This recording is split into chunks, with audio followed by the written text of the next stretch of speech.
Hey there. Welcome to the Everything Coworking podcast. This is your host, Jamie Russo. It's great to be here. We maybe missed a couple of weeks of podcasting. It's summertime, lots of family stuff going on, and actually lots of work stuff going on. We have been really, really busy. If you are a member of our Community Manager University, I want to remind you that we have a exciting training that's happening this week. And if your community manager misses it live, they can catch the replay and make sure they download our playbook. So our topic this month is around leveraging the back to school mindset to host a fall membership drive to get more members into the space, particularly focused on co-working memberships. So that back to school mindset of getting more productive, getting into a better routine, maybe buying some back to school outfits and joining a co-working space. So we have templates, we have email campaigns that are literally you can copy and paste and schedule them out. We have social media posts that you can leverage. So we have a done for you package that your community managers are going to get during our live training this month. So remind them to leverage that if that's on your team list. And if that's not on your list, they have access to an amazing library of special projects and training. So if there's anything on your list, make sure they pop in there and access one of our guides or send us a request. We, of course, always take requests. So a couple of other previews. We are working on updating our masterclass, and we are going to run that live pretty soon. Hang tight for a date. We'll make sure you can register. That will be coming up probably end of July. So that is our three secrets to successfully launching a profitable co-working space. No, that is our free masterclass, 3 behind-the-scenes secrets to successfully launching a profitable co-working space. We are also going to rerun our mail challenge in September. So we'll be letting you know when that is ready for registration and sharing some of the behind the scenes of our first cohort, which we are just wrapping up. So stay tuned. We have a lot going on and are here to support you and your business. And we're going to talk about day passes today. So if you're on our email list, then you got a little taste of this last week, and we had some responses asking about pricing. So this one is for you. If you respond to our emails, we record podcasts for you. Okay, so I'm just going to hit the high level concepts here, and then we're going to dive into some detail about day passes. So here's the thing I think about day passes. I think you probably have a love-hate relationship with day passes. It probably depends on the market you're in. So I would say if you're in a more tourist-friendly market, you may just embrace the heck out of those day passes and say, look, they can be high maintenance, they are not recurring revenue, but when we're in season, they bring in a lot of extra revenue. And so this episode may not exactly be for you, but stay tuned because you might get some pricing insights from this conversation that might be helpful. So again, there might be a segment of you who are like, look, it's a no-brainer for us. We're always going to have a day pass. So you love that extra revenue. Those of you who are not in a touristy sort of seasonal area, you may be offering day passes because, well, flex memberships can be a little bit hard to sell. So you're frankly happy to have a little more buzz in the space with the day passers. If they're going to come in and add a little activity, you're taking them. That's the love part of this relationship. I don't want to say hate. Nobody hates day passers. I was just leveraging an expression. But day passers, let's be honest, can be a little high maintenance. It can be challenging to make sure they have a great experience, and probably, especially for your team, if your team is running the space, it probably feels like they might be a little more work than they're worth. Here's the thing about day passes and offering them. Day passes create the ultimate flexibility for the commitment phobic user. And These days, we have a lot of commitment phobic users. We have a lot of, I can work from anywhere, so why would I work from your space every single day? I know I'm not going to. I am commitment phobic. I don't want to commit to things. I only want to pay for what I use. That is a pretty typical mindset, and it can be hard to overcome that. But I will remind you, I used to talk about this all the time. The gym makes it pretty painful for you to buy a day pass, right? They want you to commit. The gym also does not want day passes. Imagine the state of the gym industry or CrossFit or Orange Theory or bar classes or whatever it may be. Imagine the state of that industry if they allowed people to come in only and pay only when they wanted to work out. They would go out of business. And I know our model's a little bit different in terms of how people think about the space and use it, but it's not so different in that it requires, energy and planning and human behavior change to get folks out of their home and into a co-working space, just like it does to exercise. But anyway, those gyms do not want you to buy a day pass. They make it pretty hard and pretty expensive. So we're going to talk about that a little bit. So here's the thing. We have commitment phobic users in every market. If you offer them a day pass at an attractive price, then you might get repeat day pass users who never upgrade to a recurring membership. And those recurring memberships help you sleep better at night. This topic also came up in our Community Manager University, which prompted me to talk about it because one of our members was asking, how do I get these day pass users to upgrade? I can see that they probably should, and we're going to talk about that in a minute too. One quick point is this is, again, like a philosophical or, hey, we just don't think it's worth our time. There are plenty of brands that don't offer day passes. Plenty of well-known, some of the larger operators in the business don't offer day passes. So let's start with that. It's a choice. You don't have to offer day passes if you don't want to deal with day passes. Again, the pros to day passes would be there are a lot of commitment phobic folks out there. There are people who want to try. There are people in your market who just know they're not going to use anything more than a day pass. So, and there are people who travel, or are meeting a colleague or whatever it may be. The day pass certainly has its place, and that may be relevant for your market and the type of business that you run. And there are lots of really sophisticated brands that simply don't offer day passes. So I probably spent way too much time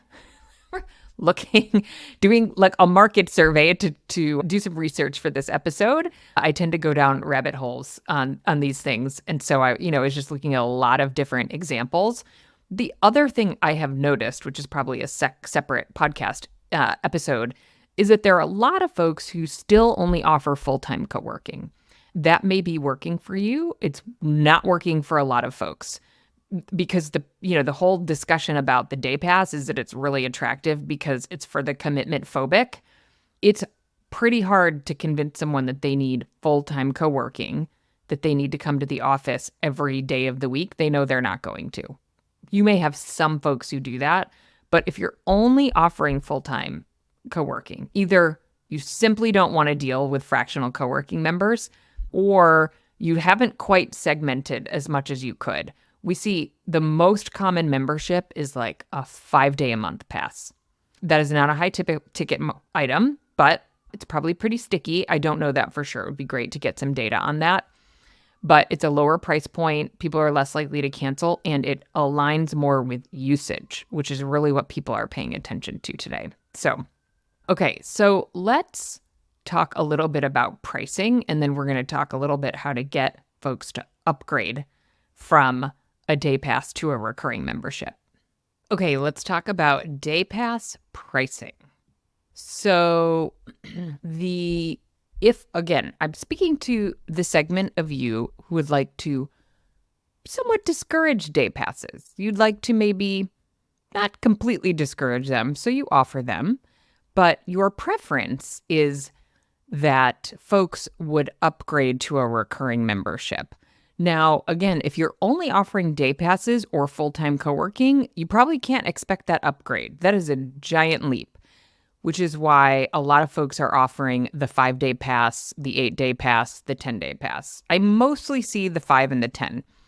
So like I said, I kind of went down a rabbit hole looking at just looking for spaces and to see what they offer, what their pricing is.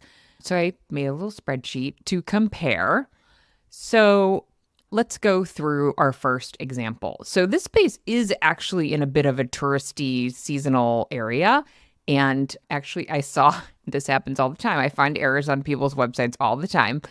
So you're not alone. But the day pass on this site, there was one place where it was listed as $90 a day. And then every place else it was listed as $50 a day. So I suspect they were maybe experimenting, or during a high season, they had increased the price and then they lowered it again. So anyway, it is standard $50 a day. That is, I found one other location that had that price. The third location that I looked at was 45, so 45 to 50. Lots of you have $25 and $30 per day passes. So let's talk about the $50 day pass. This is really for the desperate. I think you might agree with that. $50 for a day pass is a lot. I could easily talk myself into a coffee shop, but if I need to assuming that it's possible with the day pass to make a phone call, and I would encourage you to make this very clear on your website if you're encouraging day passes, that you have some phone booths. What I would not do is include meeting room credits, etc., which actually this location does do. Total overkill, in my opinion. You need to really provide clear fences, so clear delineation between the benefits of being an actual member and an on-demand member. So if I'm an on-demand member, again, this is if you want people to upgrade. Lots of different ways to approach this. I'm just saying in general, if you have a really affordable day pass with access to phone rooms and discounts on meeting rooms, people are going to take advantage of that. They're going to stick with that. So in this case, the day pass is $50, the 5-day is $95, the 10-day is $195, the 20 is $275. Now, you might say, what do you mean a 20-day pass? So here's how I look at this. If you have full-time co-working, you might have people coming in on the weekends. But look, most people do not. Some tiny percentage of folks are coming in after normal business hours because most of your members have families. I mean, there are folks who serve a younger audience, but even a younger audience is they're not working like nights and weekends. So there are really, in effect, 20 working days on average in a month. So in a 4-week month, you have 5 days a week, 20. So your full-time co-working day pass is really a 20-day pass. I think that's really important because when you're thinking about segmenting out your offers, you need to, I think 20 is the accurate number. It's not 30, right? So when people are doing the math, I think they're thinking about, well, it's 20 days. And here's the reason I think 10-day passes work so well. 10 days is half of all the working days. So that I suspect is about the max that most people could ever imagine coming into a co-working space if they don't have a private office. Most people. Certainly you're going to have some heavier users who are coming in more often. So the 10-day pass is pretty amazing for a lot of people, probably most people. That 20-day pass is going to be a hard sell. So anyway, back to our day pass discussion. $50 for the day pass. Okay, so let's break the other options into daily rates. The 5-day pass at $95 is then, let's, for simple math, call it $20 a day. Same for the 10-day pass. So they're priced pretty equivalently. And then the 20-day pass is $14 a day for this first location. We're just looking at one to start with as a case study.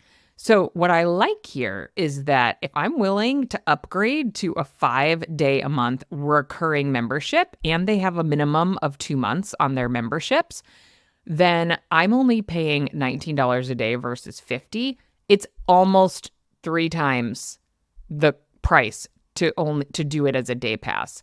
It's $57 to do 3 day passes, so it's $19 a day for the 5-day price. And if you multiply that daily rate times 3, it's $57. I mean, if you're going to use 3 days a month, more than 2 days a month, you've sold yourself into the 5-day.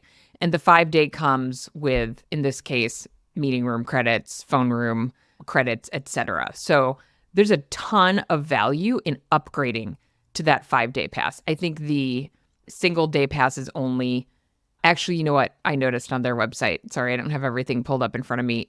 I think you could get into the space at 6 a.m. I think that's a big mistake.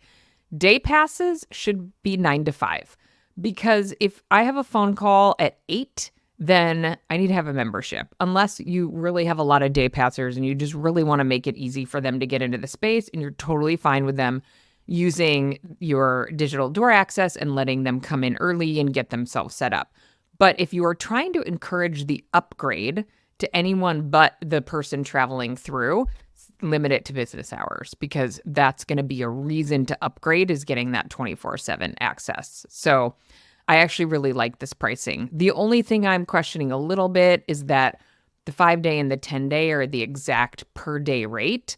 What you get with the 10-day is just more meeting room hours and more phone room hours. So if I were them, I would experiment a tiny bit with maybe not having that jump to 10 be quite so much. But at that point, you've got folks at least on a recurring membership.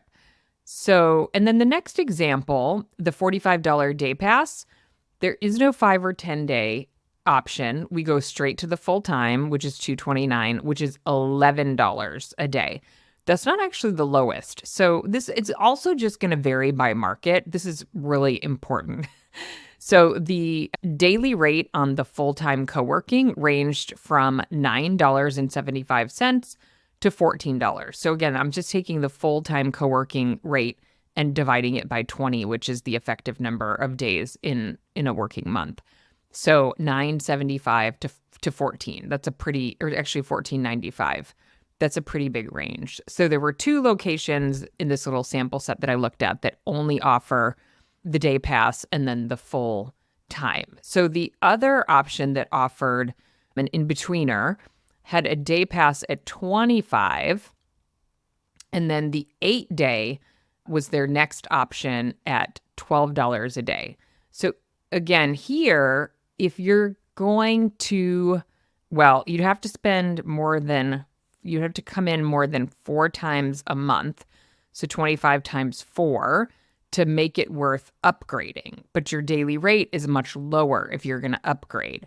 So I think the jump from 1 to 8 from the day pass, to 8 times a month is maybe a bit tricky. It's probably easier to really stepwise folks like, hey, day pass to 5-day, day pass to 8-day is going to be harder. So here, we're not discouraging the day pass really at all. $25 is very affordable. Think about what you spend at Starbucks. We are doing a kitchen project, and I've been spending all my disposable income at Starbucks. And on my very basic breakfast, I probably almost clear that. So something to keep in mind. So again, the $25 to $30 is not discouraging the day pass at all. And it's not probably going to encourage folks to upgrade because, like, again, in this example, you have to be coming in 4 days to make it equivalent to the 8, and you're jumping from 1 to 8, which is a bigger jump, because even 8 is 2 days a week, if I'm doing all my math right. So I like trying to get folks on that recurring 5-day pass. And this is, again, a different probably in market. So we had one 5-day pass at $95 and one 8-day pass at $95. So again, for the 5-day, that's pretty easy to get people to upgrade from 1 to 5. Not easy, doable, makes sense, not so much of a behavior stretch. And then you've got a recurring $95 a month membership. It's also, from a mental standpoint, I think easier for folks to say, well, yeah, you do already doing a couple of day passes a month. It makes sense to go to 5 and have that be the equivalent. So instead of paying $100 for the 2 times I'm coming in, I get $100 for 5 and I get all these extra benefits. So that's an easier upsell. Okay, I'll let you can poke around and do all of the pricing research that you want to do in your marketplace. Okay, let's go back to our day pass discussion. There we go. Okay, so here are a few tips to encourage day passers to upgrade to recurring memberships. Raise that price of your day pass. We just talked about that in terms of pricing. If your daily rate of your lowest recurring membership is not significantly less than your day pass rate, you're not going to get the day pass users to upgrade. There's a monetary cost and a mental cost to committing to a recurring fee, right? So our commitment phobic folks are like, nope, I just want to pay when I come in. So if it's only $25 to come in and, I could spend that much on breakfast at Starbucks and my next latte at Starbucks while I'm hanging out there, or I'm just at home. I mean, we're mostly competing with people who are at home, right? So the $25, okay, not that big of a deal to get out of the house for a day. But if you want me to commit to $95, that's a bigger jump. So that's a recurring membership, and that's a mental commitment to showing up, more regularly versus just like when I feel like it. So you have to make that jump, pretty compelling. That being said, one of the other things we're trying to do here is not, fight tooth and nail with the member who really, really, really only wants the day pass, but we're really trying to nudge over the folks who are pretty close. So like I said, this came up in our community manager Slack group. One of our members has folks that are like pretty close. She's like, I don't know why they're not flipping over. Well, we have to give them a reason to flip over.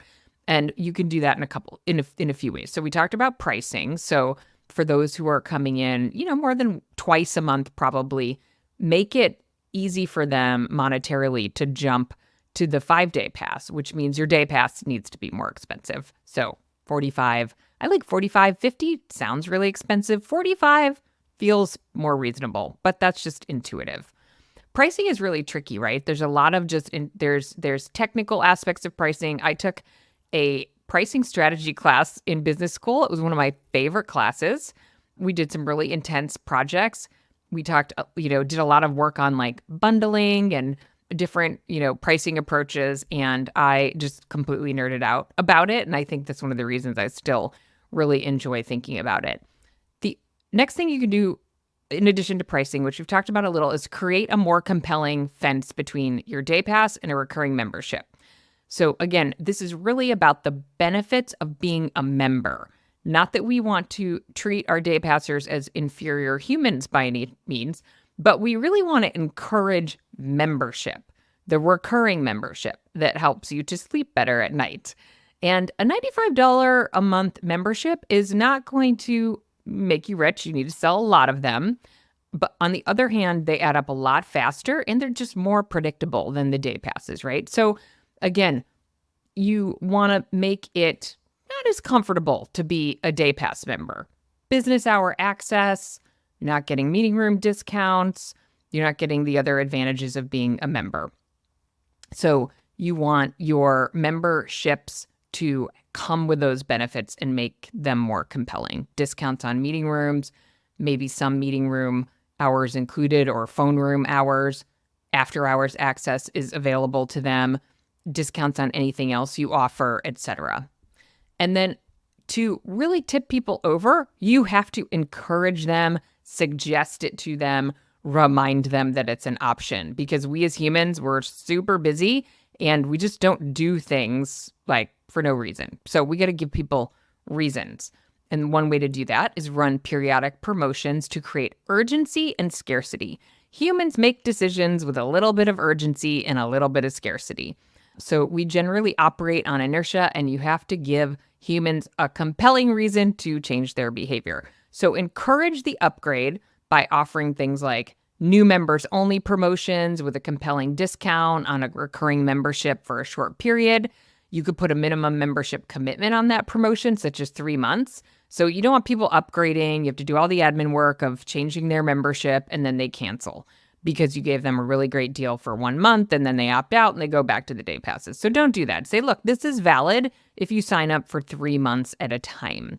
So run some sort of new member promotion. So I saw one pop up today on one of the websites I was on, 50% off of new co-working memberships. I think it was for 3 months. That's a pretty big offer. I don't even think you need to do 3 months. I think you could do 50% off of your first month's upgrade and point out and highlight for them the math on that decision and say, look, I notice you're already coming in a couple days a week, so you're spending the equivalent of our 5-day pass, but you don't get the benefit. So what if you just upgrade to that $95 a month pass, and then you get the membership benefits. You can come in off hours, you get some meeting room credits, you get the value. Anyway, I was going to layer on some benefits, which you certainly can do, but we don't want to give too many benefits to our 5-day passers quite yet. And then say, look, in order to take advantage of this, you just have to be a member for 3 months. If you change your mind, you can downgrade again to a day pass user. And set up an email campaign to encourage them to convert. So you're going to run a campaign maybe once a quarter, run it to your day passers who are tagged in your CRM system and say, hey, we're running our quarterly promotion. Here's the behavior that I see from you. Here's what we're going to offer you to convert. And make sure, your team mentions this offer to those day pass users individually. Because, maybe they're not reading your email or reading your Slack messages, etc. So mention it to them personally, but do it once a quarter. You could schedule that out and literally set it and forget it, except the fact that you do want to say something personally to them. So those are a few suggestions to consider. So if you want to discourage day passers a little bit and encourage more upgrade to a recurring membership, create reasons for them to not do the day pass. Make the day pass a little more expensive than is comfortable for them, and make it easier for them to convert up to, say, a 5-day pass, and then run some promotions around that once a quarter. Those are some suggestions. I would love to hear back from you if you're a day pass lover or a day pass not so much lover. A couple of other things I just wanted to mention, that we need to be careful about our day passers, because this is probably one of the reasons why day passers are challenging for you. But if you're thinking about, like, if you're one of those people who's like, I don't really think it's worth it, you totally feel free to remove it from your offer. And one of the challenges here is that I'm going to stop right there. Blah. Okay, that's it for this week. Thanks for hanging out with me. And we will see you same time, same place next week.